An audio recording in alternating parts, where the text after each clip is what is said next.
साईबाबा संस्थानच्या श्री साईबाबा हॉस्पिटलमध्ये एक अत्यंत गंभीर आणि संतापजनक घटना घडली आहे।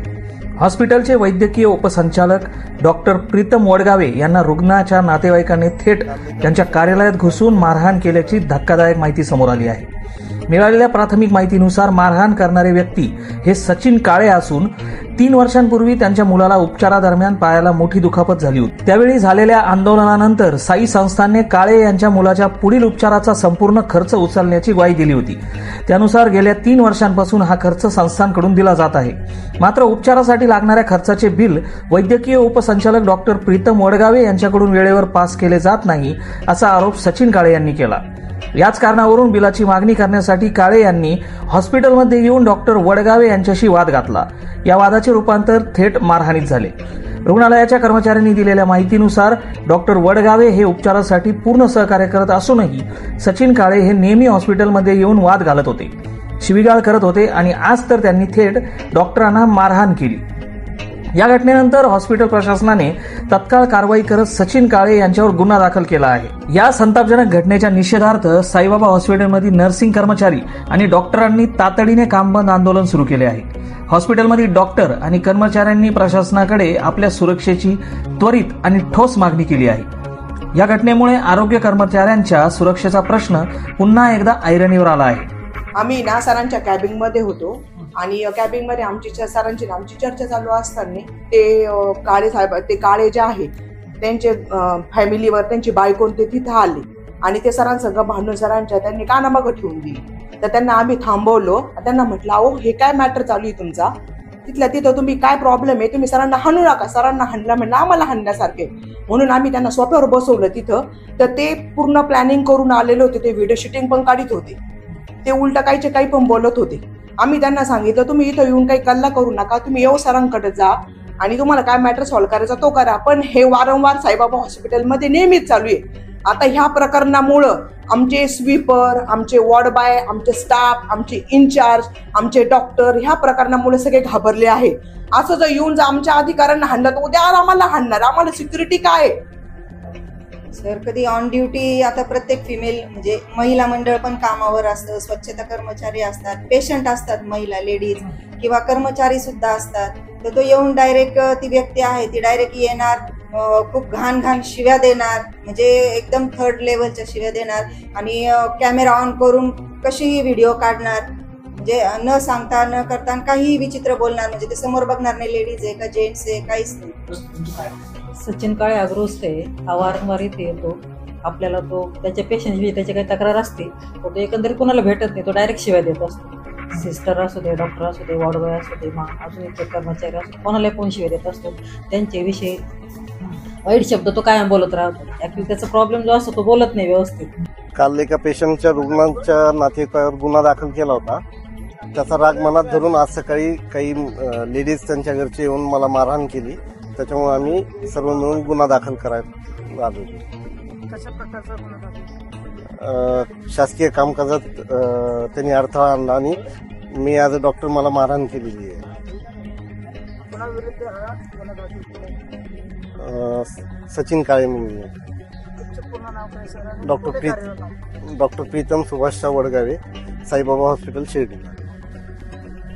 काही आपल्याकडे जी घटना घडली प्रशासकीय कार्यालयामध्ये, त्या संदर्भात जी तिथे बाचाबाची झाली, विषय झाला, त्या संदर्भात संध्याकाळच्या वेळेस आम्ही येऊन पोलीस स्टेशनमध्ये कंप्लेंट दिली। त्या अनुषंगाने 353चा गुन्हा देखील काल संध्याकाळी दाखल झाला आणि आज सकाळी परत जी दुर्दैवी घटना प्रीतम वडगावे साहेबांच्या केबिनला घडली त्याचा आम्ही तीव्र निषेध केलेला आहे आणि पोलीस स्टेशनला कंप्लेंट दाखल केलेली आहे। पोलिसांकडून लवकरात लवकर कारवाई व्हावी एवढीच आमची अपेक्षा। काय घटना घडली आहे नेमकं याबाबत कोण व्यक्ती होता त्याने? काल जे आपल्या इथे संध्याकाळच्या वेळेस आणि आज दुपारच्या वेळेस आपल्याकडे ट्रीटमेंट चालू आहे श्री सचिन काळे यांच्या मुलांची, ते आणि त्यांचे परिवारचे लोक होते त्याच्यामध्ये आणि ते केबिनला आल्यानंतर जो प्रकार घडला त्या संदर्भात आम्ही पोलिसांना माहिती दिलेली आहे। मारहाण त्यांच्या वतीनं हो, जे काही आमचे तिथे वैद्यकीय संचालक डॉक्टर प्रीतम वडगावे आहेत, त्यांच्या केबिनला काहीतरी धक्काबुक्की झाल्याचा प्रकार घडलेला. आज सगळे साई संस्थानाचे हॉस्पिटलचे कर्मचारी आमच्या पोलीस स्टेशनला आले. त्यांनी श्री लांडे साहेबांना निवेदन दिलेलं आहे. हल्ला झाला, आजही पुन्हा डबल हल्ला झाला आणि खऱ्या अर्थाने आपण या अन्यायाला खऱ्या अर्थाने कुठेतरी वाचा फोडली पाहिजे. डॉक्टरांवरती जर हल्ले होत असेल आणि नर्सिंग स्टाफवर हल्ले होत असेल तर ही खऱ्या अर्थाने माणुसकीला काळिंबा फासणारी घटना आहे. या ठिकाणी असणारे आमचे एमडी कर्नल साहेब असतील किंवा डॉक्टर प्रीतम सर असतील, अतिशय या बाबांची, या साईबाबांची सेवा करत आहेत. या साईबाबा हॉस्पिटलमध्ये रुग्णांच्या माध्यमातून एक चांगली सेवा देत आहे. तरी देखील काही लोकांच्या माध्यमातून या ठिकाणी चांगल्या डॉक्टरांना बदनाम केलं जातं, त्यांच्यावरती हल्ले घडवून आणले जातात. आमच्या नर्सिंग स्टाफवर देखील हल्ले घडवले जातात. या गोष्टी कुठेतरी थांबवण्यासाठी आज जी सकाळी आमच्या प्रीतम सरांवरती ज्या काही माथेफिरूंच्या माध्यमातून जो हल्ला झाला, त्या हल्ल्याचा निषेध करण्यासाठी आज तात्काळ सेवा जी आहे इमर्जन्सी ती चालू ठेवून बाकीची सर्व वैद्यकीय सेवा आम्ही बंद ठेवलेली आहे. कारण यापुढे जर असे हल्ले होत राहिले तर आम्ही भारतीय राज्यघटनेचे शिल्पकार डॉक्टर बाबासाहेब आंबेडकर यांच्या घटनेला मानतो आणि म्हणून आम्ही संयमाने कुठली गोष्ट घेत असतो. पण यापुढच्या काळामध्ये जर चांगल्या डॉक्टरांवरती हल्ले होत असेल तर नक्कीच त्याच पद्धतीने त्या व्यक्तीला उत्तर दिले जाईल. ही या ठिकाणी आपल्या सर्व स्टाफच्या वतीने आपल्या सर्वांना एक ग्वाही देतो. सकाळी जी घटना घडली ती अतिशय चुकीची घडली, ती घडायला नको अशी घटना घडली. चांगल्या डॉक्टरांवरती हल्ले होत आहे आणि म्हणून आपण सर्व नर्सिंग स्टाफ असेल, डॉक्टरांच्या माध्यमातून आज या ठिकाणी एक निषेध सभा घेतलेली आहे. आपण प्रत्येकाने आपलं मत या ठिकाणी मांडलं पाहिजे. आपण कुणालाही न घाबरता या ठिकाणी पुढे आलं पाहिजे. नाहीतर आपण जर पुढे आलो नाही, बाबासाहेब आंबेडकर म्हणतात अन्याय करणाऱ्यापेक्षा अन्याय सहन करणारा जास्त गुन्हेगार आहे. अन्याय सहन करू नका बंधूंनो. चुकीच्या पद्धतीने हल्ले होत असेल तर त्या अत्याचाराला वाचा फोडण्याचं काम आपण सर्वांनी केलं पाहिजे. आज खरंच कौतुक केलं पाहिजे. साईबाबा संस्थांच्या माध्यमातून आमचे कर्नल साहेब असतील, प्रीतम सर असतील, एक चांगले डॉक्टर आणि त्यांची मॅनेजमेंट या ठिकाणी आपल्या सर्वांना भेटलेली आहे. थोरात मॅडमच्या माध्यमातून नर्सिंग स्टाफचं चांगलं नियोजन होतं, तरी आमच्यावर हल्ले होतात, तरी आमच्यावर अन्याय होता आणि म्हणून या अन्यायाला वाचा फोडण्यासाठी आज सकाळी जी घटना घडली, माणुसकीला काळिंबा फासणारी, त्या घटनेच्या निषेधार्थ आम्ही सर्व साईबाबा हॉस्पिटलच्या माध्यमातून या ठिकाणी ही छोटीशी निषेध सभा या ठिकाणी घेत आहे. मी आपल्या नर्सिंग स्टाफच्या वतीने मी आपल्याला विनंती करतो की आपण या ठिकाणी यावा आणि आपलं या ठिकाणी मनोगत खऱ्या अर्थाने व्यक्त केले पाहिजे. निषेध व्यक्त करायचा आहे, आपण या ठिकाणी यायचं आहे. सरिता आले, आपल्या त्यांनी वेळ दिला त्याबद्दल त्याचं धन्यवाद मानतो. इथं सांगायच्या वेळी आपण जे सगळे गोळा झाले आपण त्याचं एकच कारण आहे, वारंवार आपल्या नर्सिंग स्टाफवर, डॉक्टरांवर, वॉर्डबाहेर होणारे हल्ले सरळ. पण मला काय म्हणायचं, किती दिवस अन्याय सहन करायचा हा? कितीतरी वेळ झालं, कितीतरी या गोष्टी प्रशासनाच्या कानी मारी गेल्या, प्रशासनाच्या कसल्याही प्रकारची दखल घेतली गेली नाही. उलट आम्ही जर एखाद्या गोष्टीला प्रतिक्रिया दिली किंवा प्रत्युत्तर दिलं, त्या प्रत्युत्तर किंवा प्रतिक्रिया दिल्याबद्दल स्टाफला, कर्मचाऱ्याला गुन्हेगारी धरल्या गेलेला आहे. त्याच्या कसल्या प्रकारची कारवाई या नातेवाईकाकडे. ठीक आहे, आता नातेवाईकामध्ये रोष असतो, थोडासा तो इरिटेट झाला, याचा अर्थ असं होत नाही की त्यांनी नर्सिंग स्टाफला मारायचं, वाढवायला मारायचं, डॉक्टरला मारायचं, ही कुठल्या प्रकारची मार्ग नाही. आम्हाला फक्त बाबांनी, साहेब तुम्हाला एकदम प्रामाणिक सांगतो, आम्ही फक्त ना साईबाबा आम्हाला पाहतात या अनुषंगाने काम करतो. सगळे स्टाफ एकदम प्रामाणिकपणे काम करतात. या असले लोक येतात, आणतात, मारतात, या लोकांना लक्ष द्यायला आम्हाला वेळ नाही, काही नाही. पण ज्यावेळेस आमच्या स्वतः वेळ येते ना, आम्ही काय सहन करून घेणार नाही. श्रद्धा आणि सबुरीचा आम्हाला बाबांनी संदेश दिलेला आहे, पण त्यालाही कुठेतरी अंत असतो. आमच्या आमचा अंत कोणी पाहू नये, सरळ सरळ सांगतो. आम्हालाही सरळ सरळ माहिती का, आमच्या शिक्षकांना पण झाशीची राणी होता येतं. आता किती नाही केलं तरी आम्ही पण छत्रपती शिवाजी महाराजांच्या पावनभूमीतच काम करतो, बाबासाहेब आंबेडकरांच्या पावनभूमीतच काम करतो. पण एक संयम असतो आमच्याकडे, त्या संयमाला कुठेतरी वाचा फुटली नाही. आता मग सांगतो सर, मागच्याच 6 महिन्यापूर्वी संगीता गांगुली सिस्टर असतील मावशी आमच्या, त्यानंतर आमच्या पगारी सिस्टर असतील त्या झाल्या. त्यानंतर आमचे विद्युत कुमार ज्येष्ठ सीव्हीटीएस सर्जन विद्युत कुमार सिन्हा सर, त्यांच्या सुद्धा कानशिलात लावली गेली. त्याच्यानंतरही कुठल्या प्रकारची कारवाई झाली नाही. माझं एवढंच म्हणणं आहे तुम्हाला का सर, आम्ही प्रशासनाकडे बघून पेशंटच्या नात्याचं हितभूत बघून आम्ही शांत बसतो, याचा अर्थ कुणी गैरफायदा घ्यायचा नाही. आम्हालाही चांगल्या प्रकारे हात उचलता येतो. काल फक्त प्रीतम सरांनी आणि ओक सरांनी संयम ठेवला म्हणून सगळ्या गोष्टी वाचल्या गेलेल्या आहेत सरळ सरळ. आणि काही नाही, एकदा जर झालं सगळं, फक्त काय माहितीये का, हे सगळे कायदेचे भक्त आहे. आम्ही सगळे कायदे मानतो, कायदे पाळतो. आम्हाला एकच अपेक्षा असती का आमच्यावर झाल्यानंतर या गोष्टी करते प्रशासन. आज सगळे एवढे सर लोक आले तर सगळे, तरी एवढे लोक खाली आल्यानंतर सुद्धा आपल्या साईबाबा हॉस्पिटलची ज्या सगळ्या सेवा आहेत त्या एकदम चांगल्या प्रकारे उत्तम प्रकारे चालू आहेत. या सगळ्या आल्यानंतर कुठल्याही प्रकारच्या सेवेला कुठल्याही प्रकारचा अडथळा निर्माण झालेला नाही.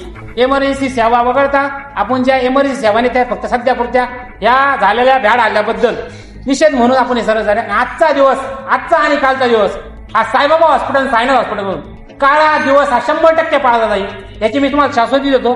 तुम्हाला आम्हाला एकच विनंती का साहेब, तुम्ही येता आमच्या आम्ही आता ठीक आहे, पगार साहेब बोलले, मी बोललो, थोडं स्पष्ट बोलणार व्यक्ती मी, तुम्ही भाषण ऐकता. आता आपण तिथं होतो साहेब, पोलिसांना आपण सरळ त्यांनी आम्हाला आश्वासन दिलं. आश्वासन देणं हे पोलीस झालं, या गोष्टीचा आपण काय कोणाला आरोप करीत नाही, पण आश्वासन देण्यापेक्षा कारवाई, अवलोकन, इम्प्लिमेंटेशन त्या गोष्टी झालं पाहिजे. पण मला काय साहेब, आता तुम्ही सांगा मला, त्या XY व्यक्तीने नाव नाही घेत कोणाचं, त्या आमच्या प्रीतम सरांना मारलेलं अपमान आहे ना सर. आमच्या जर वैद्यकीय उपअधिकाऱ्याचा अपमान कानशिलात लागला, याच्यापेक्षा खालची लेवलची कोणती गोष्ट झाली? हा, प्रेमात सगळ्या गोष्टी प्रेमात गोष्टी केल्या ना सरांनी, ओक सरांनी केल्या, प्रशासनाने सगळ्यांनी प्रेमाने गोष्टी केल्या ना. जर तुम्ही प्रेमाच्या गोष्टीचं जर तुम्ही चुकीच्या मार्गाने जे करताय ती सरळ सरळ गोष्ट चुकीची. आम्ही तुम्हाला सांगतो, डॉक्टर, नर्स, आमच्या हॉस्पिटलचा कोणत्याही कर्मचारी फार खालपासून तो वरपर्यंत इथून पुढे कोणत्याही कर्मचाऱ्याला दमदाटी, शिवीगाळ आणि मारहाण जर केले ना, अजिबात कसल्या प्रकारची सहनशक्ती संपलेली आमची सरळ सरळ. का तर आम्ही आमचं काम प्रामाणिकपणे करतो. आमच्याकडे खूप चांगले चांगले डॉक्टर होते, याच कारणास्तव आमच्या हॉस्पिटल चांगले चांगले डॉक्टर सोडून गेले आणि अजूनही आमच्याकडे चांगल्या प्रकारे सर्जरी करतात. आमचे डॉक्टर अतिशय प्रामाणिक आहेत. आमचे डॉक्टर जरी असले आमच्यात कसल्याही प्रकारचा भेदभाव नाही, आम्ही तो भेदभाव पाळीत नाही. आमच्या डॉक्टरला हात लावला, आमच्या नर्सेसला हात लावला, आमच्या वाढवायला हात लावला, आमच्या सिक्युरिटी गार्डला हात लावला, हात राहणार नाही. काळ्या दगडावरची पांढरी रेष सांगतो स्पष्ट बोल. कोण शिर्डीतला आहे, कोण गावातला आहे, कोण कुणी कायदा विकत घेतलेला नाही. ज्याला प्रत्येकाला स्वायत्ता आहे, स्वातंत्र्य आहे, बोलण्याचा अधिकार आहे, 100% मान्य करतो. पण कुणाला विनाकारण मारण्याचा अधिकार नाही.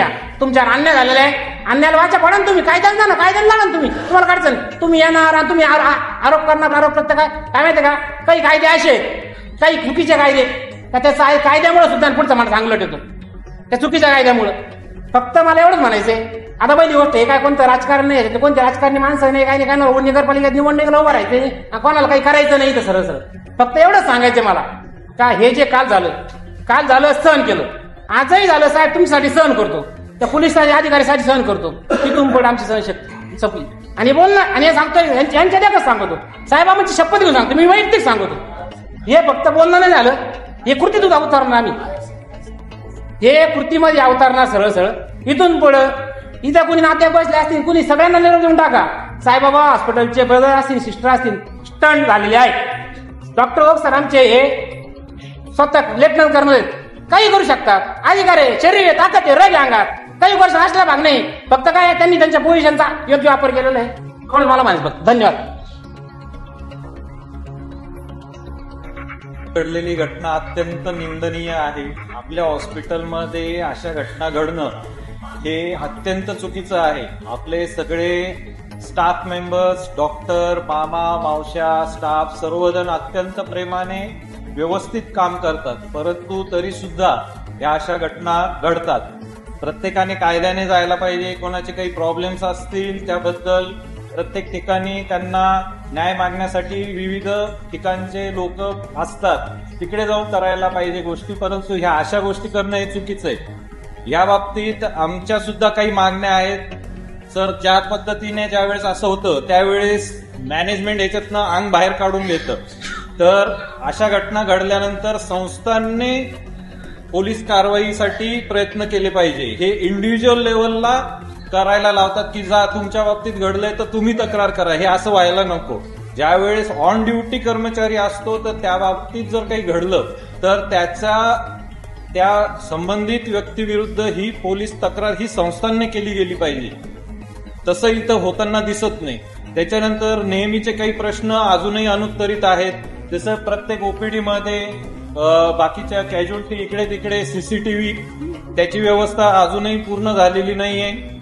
त्याचप्रमाणे पेशंटचे जे काही इन्फ्लो आहे, एका पेशंट बरोबर 4-4, 5-5 नातेवाईक आहेत, तर हे सुद्धा कुठेतरी थांबवलं गेलं पाहिजे. एंट्रीलाच तिथे फक्त पासेस दिले गेले पाहिजे, तिथे सिक्युरिटी डोअर पाहिजे. तिथनं एका वेळेस ज्या पद्धतीने प्रायव्हेट हॉस्पिटलला एका वेळेस फक्त एका नातेवाईकाला सोडावं लागतं, त्या पद्धतीच्या व्यवस्था इथे निर्माण केल्या गेल्या पाहिजे. पूर्वीपासून आहे म्हणून तसंच चालू देणं हा सुद्धा एक प्रकारचा तोटाच आहे. तर ह्या ज्या काही सिक्युरिटी बाबतीतच्या ज्या काही गोष्टी आहेत या पाळल्या गेल्या पाहिजे. त्यासाठी सिक्युरिटी सिस्टीम, सिक्युरिटी अलर्ट, कोणी येतं सुरक्षा रक्षकाला मी तुला हे करेल ते करेल असं म्हणून 5-5 जण आयसीयू मध्ये घुसतात. तर ह्या गोष्टींमुळेच सगळा त्रास होतो. स्टाफला कामं करता येत नाहीत. कारण पेशंटचे नातेवाईक बाहेर काढायचे का पेशंटला औषधं द्यायचे, या साध्या बेसिक गोष्टी जर आपल्या इथे प्रॉब्लेम होत असतील आणि त्याच्यानेच हे सगळे प्रॉब्लेम वाढतात. तर ह्या गोष्टी वर्षानुवर्ष प्रलंबित आहेत. तर ह्यांचा 1-2 महिन्यामध्ये काहीतरी ह्या बाबतीत आपण करावं अशी माझी विनंती आहे. आणि ह्या सिक्युरिटीच्या गोष्टी त्याचप्रमाणे ज्या पद्धतीने आपण पेशंटला सर्व सुखसोयी उपलब्ध व्हाव्या त्याप्रमाणे पेशंटसाठी विविध बोर्ड लावतो, त्याचप्रमाणे जर तुम्ही हॉस्पिटल स्टाफ यांच्या विरुद्ध जर काही कराल तर त्या पद्धतीच्या गुन्ह्यांसाठी काय शिक्षा आहे ह्याचे सुद्धा बोर्ड लावावे, ही आमची विनंती आहे. सगळ्यांनी सगळ्या गोष्टी सांगितल्या. सर, हॉस्पिटलमध्ये 85% महिला वर्ग काम करतो. 85% महिला वर्ग काम करत असल्यामुळे काय होतं, जेव्हा मॉब येतो ना तर महिलांना फेस करावं लागतं. तर मला असं वाटतं, मी पर्सनली प्रत्येक ठिकाणी ह्याच इन्सिडेंट 2006 पासून आम्ही फेस करतो. वेळोवेळी आम्ही पोलीस चौकीची मागणी केली की 2 नाईटला, आम्ही डेला जर नाही म्हटलं तर पण इव्हिनिंग आणि नाईट 2 वेळेस तरी आम्हाला पाहिजे सिक्युरिटी. कारण आपल्या सिक्युरिटीचा प्रॉब्लेम काय सर, मी ब्लेम करत नाहीये, त्यांना पण विचारणं राईट्स नाहीये काही गोष्टी, कारण त्यांची पण बाजू कोणीच नाही घेत ना सर, त्यांची पण बाजू कोणीच घेत नाही. आता आम्ही तर बसलो, मग तुम्ही कशा काय खाली, आम्हाला प्रशासन बोलणार, महिला वर्ग आहे. आता आम्ही आज जो काय काल प्रथम सरांवर काल झालं, आज झालं जो सर, तिथं आम्ही होतो अर्धा तास आधी आणि काहीच नाही. नॉर्मली तो माणूस अर्धा तासापासून घिरट्या घालत होता, म्हणजे तो अंदाजा घेत होता की इथलं वातावरण काय बरोबर. जर ते आणि तो काय करायचा, खाली फार्मसिस्ट तिथं पण महिला वर्ग आहे, तिथंही त्यांना एकदम अपशब्द घाणेरडे शब्द बोलून मग वरती यायचा, मग डोकलाय. हा तो एकटाच नाहीये सर, हे प्रत्येक ठिकाणी आरटीए आज आलं सर. आरटीएचे नातेवाईक खूप व्हायलेंट असतात, डायरेक्ट लेडीजला कॅज्युअल्टीमध्ये ढकलून देतात, तू हा बाजूला. आम्ही बघतो, मी नाईट सुपर करते, आम्ही नाईट सुपर ड्युट्या करतो सर. नाईट सुपर ड्युटीमध्ये आरटीए असॉल्ट अशा काही गोष्टी आल्या तर आम्हाला लिटरली तिथंच बसावं लागतं फिमेल स्टाफला सेव्ह करायला. आणि एक मेल ब्रदर काय करणार, त्या ठिकाणी जर पोलीस स्टेशनला 2 लोक जर बसलेले असतील लिगली, इथं 4 सिक्युरिटी आले तरी काहीच होत नाही सर. काही ठिकाणी मग आम्हालाच मध्ये पडावं लागतं, छोटी लेडीज असताना नाही पडायचं असतं. तर आमचं एकच मागणं आहे सर, प्रत्येकाने ते सांगितलं की सिक्युरिटी खूप महत्वाची आणि आमची कळकळीची विनंती आहे की आमच्याकडे जर काही झालं तर आमची बाजू आमच्या प्रशासनाने मांडावी. प्रत्येक झालं तुझ्यावर तू कंप्लेंट कर, तुझ्यावर झालं तू कंप्लेंट कर, असं नाही होत ना सर. प्रत्येकाला गरज आहे, प्रत्येकाला लूट, आणि प्रत्येक जण घाबरतो सर इथं की यार मी कंप्लेंट केली तर माझी नोकरी जाईल का, कारण प्रत्येकाचं ह्याच्यावरच आहे. त्याच्यामुळे आम्ही तुम्हाला विनंती करतो सर की आमच्यासाठी पोलीस चौकी आणि स्ट्रॉंग सिक्युरिटीला मात्र पूर्ण तुम्ही निर्णय देऊन त्यांना जे काय अधिकार आहे ते त्यांना द्या. ही एवढी सगळ्या महिला कर्मचारी आणि सगळ्या कर्मचारी विनंती करतो सर. प्रकार घडलाय, आजचा जो प्रकार आहे खूप निंदनीय प्रकार आहे. आणि सगळ्यात महत्वाचं म्हणजे आज तो मातेपूर्व व्यक्ती आहे, आज तो कोणालाही इजा पोहोचू शकतो, यावरून ही गोष्ट सिद्ध होते. तरी माझी प्रशासनाला विनंती आहे की आपल्याकडे MSF पण आहे आणि पोलीस डिपार्टमेंट पण आहे. एक MSFचा माणूस किंवा 2 MSFचे माणसं सुपर हॉस्पिटलला हवे, या बाबतीत तुम्ही पूर्णपणे प्रशासनाने नोंद घ्यावी आणि नाही तर डिपार्टमेंटची एक चौकी इथं या गोष्टीसाठी हवी आहे, ही मी प्रशासनाला विनंती करतो. काल संध्याकाळी आणि आज सकाळी जो प्रकार साईबाबा सुपर हॉस्पिटलमध्ये घडला हा अत्यंत दुर्दैवी आणि मेडिकल प्रोफेशनसाठी अनहेल्दी असा प्रकार होता. एक साधं उदाहरण द्यायचं तर कॉम्प्लिकेशनला आपण बऱ्यापैकी या पेशंटच्या संदर्भात आपल्याकडनं जेवढाही सहानुभूतीपर म्हणजे कंपॅशनेट जेवढाही अप्रोच होता तो आपण दरवेळेस दाखवला. 2023 पासून हे सगळं आपण सहन करत आलो. परंतु कुठेतरी एक आपल्याला साईबाबांची शिकवण आहे की सबुरीने घेतलं पाहिजे आणि कंपॅशन पेशंट प्रती दाखवणं हा आपला प्रायमरी रोल आहे. त्याच्या अनुषंगाने होणारी जी रिॲक्शन आहे ही सेकंडरी आहे. आपल्याला सेकंडरी गोष्टीकडे न बघता पेशंटचं भलं कसं होईल, पेशंटचं चांगलं कसं होईल, त्याला चांगल्यातल्या चांगल्यात आणि लवकरात लवकर रिकव्हरी कशी मिळेल हा एका हॉस्पिटल केअरचा रोल असला पाहिजे. त्याप्रमाणे आपण त्या मुलाच्या ट्रीटमेंटबद्दल आपला जो रोल आहे तो पार पाडत होतो. या बाकीच्या नोटोरिटीकडे दुर्लक्ष करत होतो. परंतु काल जो प्रकार घडला आणि आज जो प्रकार घडला अशाने आपल्याला देखील कुठेतरी बॅक ऑफ द माइंड हे आता लक्षात ठेवावं लागेल की sometimes attack may be the best defence. आणि दरवेळेसच आपण ऍब्झॉर्ब करायचं कारण आपण मेडिकल केअरचे प्रोफेशनल आहोत. कुठेतरी आपण ऍब्झॉर्बिंग भूमिकेतच असतो. समजून घेणं आणि सहनशक्ती ठेवणं हा मेडिकल केअर गिव्हरचा एक स्थायी भाव होऊन जातो. कारण इतके पेशंट्स आपण ट्रीट करतो, इतक्यांची काळजी घेतो, इतक्यांचे दुखणे आपण दूर करतो, तर लोक आपल्याकडे त्यांचं रडगाणं मांडत राहतात, आपण ते सॉल्व्ह करत राहतो. परंतु कुठेतरी लोकांना देखील याची जाणीव व्हायला पाहिजे की जो माणूस त्या ॲप्रनच्या आत आहे तो देखील एक ह्युमन बिईंग आहे. कुठेतरी त्याला पण आपण जपलं पाहिजे, त्याच्या भावनांना सुद्धा जपलं पाहिजे, त्याची ती रिस्पेक्ट केली पाहिजे. आज जे घटना घडली त्याचा मी तीव्र निषेध करतो आणि ॲज अ मेडिकल डायरेक्टर मी स्वतः आज आपल्याला आश्वासित करू शकतो की इथून पुढे आपली जी सिक्युरिटी आहे ती बूस्टअप करायसाठी जे जे पावलं उचलावे लागतील ते सगळे पावलं प्रशासनामार्फत उचलले जातील. आजही ज्या व्यक्तीने इथे धुडगूस घातला, हिंगणा केला त्या व्यक्तीविरुद्ध आम्ही स्ट्रॉंग FIR रजिस्टर केलेली आहे. पोलीस त्याच्यावर कारवाई करतायत. आता जेव्हा मी बोलतो त्याच्यावर कारवाई सुरू झालेली आहे ऑलरेडी. त्यामुळे त्याला जी त्याची शिक्षा असेल ती मिळेलच. परंतु मला आपल्या सगळ्यांना एक रिक्वेस्ट करायची आहे की आज जरी आपल्या भावना इमोशनली जरी आपला क्वोशंट हाय असला तरी एक गोष्ट आपण कोणी विसरू शकत नाही की we are care givers. A care giver cannot have an attitude of a hooliganism. We have to be care giver today, tomorrow and day after. आपण आपली भूमिका बदलायची नाही, आपण आपलं काम करत राहायचं. परंतु ऍट द सेम टाइम आपला जो गार्ड आहे तो पण इथून पुढे आपण टाईट करूया. आपल्या हॉस्पिटलमध्ये अशी घटना परत घडणार नाही याची आपण सगळ्यांनी मिळून जबाबदारी घेऊया आणि इथून पुढे त्याप्रमाणे वाटचाल करूया. मी भोसले सरांना रिक्वेस्ट करतो की त्यांनी आपल्या सगळ्यांसोबत 1-2 मिनिटं चर्चा करावी. आपल्या साईबाबा हॉस्पिटलमध्ये काल संध्याकाळ जी घटना घडली आणि आजची जी घटना घडली तिचं समर्थन होऊ शकत नाही. मी वैयक्तिक माझ्याकडून त्या घटनेचा निषेध करतो आणि आपण बऱ्याचशा लोकांनी या ठिकाणी बोलून समस्या मांडल्या कारण आपण स्वतः त्या गोष्टी अनुभवत आहात. त्यामुळे यापूर्वी आलेल्या अडचणी आणि तुम्हाला असलेल्या दडपण, सेवा देत असताना असलेली भीती हे तुम्ही अनुभवातून व्यक्त केलं आणि काही उपाययोजना पण आपण सांगितल्या. काळजी करू नये कारण आपण सर्व एका नावेत आहोत. तुम्हाला ज्या अडचणी येतात त्याच अडचणी आम्हाला, म्हणजे तुमच्या अडचणी आमच्या अडचणी आहेत. आपण असं बायफर्केट करू शकत नाही किंवा तुमच्या काय ज्या अडचणी असतील त्याच्याकडे दुर्लक्ष करू शकत नाही. काही लोकांनी मांडला सिक्युरिटीचा प्रश्न, तर त्यावर आपण निश्चित चांगल्या पद्धतीने उपाययोजना करू. आपली जी सिक्युरिटी सिस्टीम आहे ती चांगल्या पद्धतीने कशा प्रकारे इथं राबवण्यात येईल किंवा लोकांना किंवा आपल्या कर्मचाऱ्यांना कशा पद्धतीने सिक्युअर वाटेल अशा पद्धतीने आपण निश्चित तिच्यात उपाययोजना करू. दुसरा सीसीटीव्हीचा विषय आहे की सीसीटीव्ही जो आहे सीसीटीव्ही या ठिकाणी लागला पाहिजे.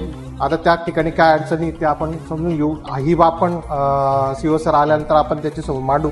इथं लवकरात लवकर सीसीटीव्ही कसे लागतील, कारण सीसीटीव्ही हे सुद्धा एक प्रोटेक्शन आहे आणि ज्या घटना घडतील त्या तिथं लाईव्ह किंवा त्या कॅप्चर करण्यात थोडीशी भीती लोकांमध्ये निर्माण होईल. आणि रात राहिलं या घटनेच्या अनुषंगाने आपण जे वडगावे सरांनी स्वतः FIR दाखल केलेला आहे. मी स्वतः पोलीस स्टेशनला होतो. पोलिसांचा आपण पाठपुरावा करत आहोत. त्याच्या अनुषंगाने त्यांनी पुढची कारवाई सुरू केलेली आहे, ताब्यात घेतलेला आहे. आणि जास्तीत जास्त कडक कारवाई कशी होईल, कारण एकावर कारवाई झाली म्हणजे असे काही जे त्याचे घटक असतील त्यांना ते आपोआप वचक निर्माण होईल, जरब निर्माण होईल, जेणेकरून आपण आपली सर्व्हिस देताना आपण अगदी फ्री माइंड, अगदी न घाबरता आपण देऊ शकू. पोलीस स्टेशनला जो गुन्हा दाखल झाला आहे त्याचा आपण पाठपुरावा करणार आहोतच आपल्या पद्धतीने. तरी देखील आपल्या काही ज्या समस्या आहेत त्याच्यावरच्या उपाययोजना ज्या काय उपाययोजना आहेत ना, याच्या अनुषंगाने आपण सगळी जी बाबी आहेत ते सीओ सरांकडे मांडू. आपण जास्तीत जास्त त्याच्यावर काय उपाय करता येईल आपण ते करूच. आताच जी सूचना आली की त्या जो व्यक्ती आहे कालचा त्याला अटक झालेली आहे, त्याला कोर्टात हजर करत आहे. आणि त्याच्यावर जे काही FIR मध्ये जे काही वेगवेगळे कलम लावलेले आहेत त्याच्या अनुषंगाने त्याला जास्तीत जास्त कडक शिक्षा होईल, बेल होणार नाही याची शाश्वती आहे. तरी देखील आपण त्याचा पाठपुरावा करणार आहोत. तरी मी आपल्याला सगळ्यांना विनंती करतोय की आपण हे जी निषेध सभा जी आयोजित केली त्याचं जे काही आपल्याला संदेश द्यायचा आहे तो आपण संदेश सरांकडे पोहोचवणारच आहोत. तर आपली जी काही वैद्यकीय सुविधा आहे ते वैद्यकीय कामकाज आहे आपण पूर्ववत सुरू करावं.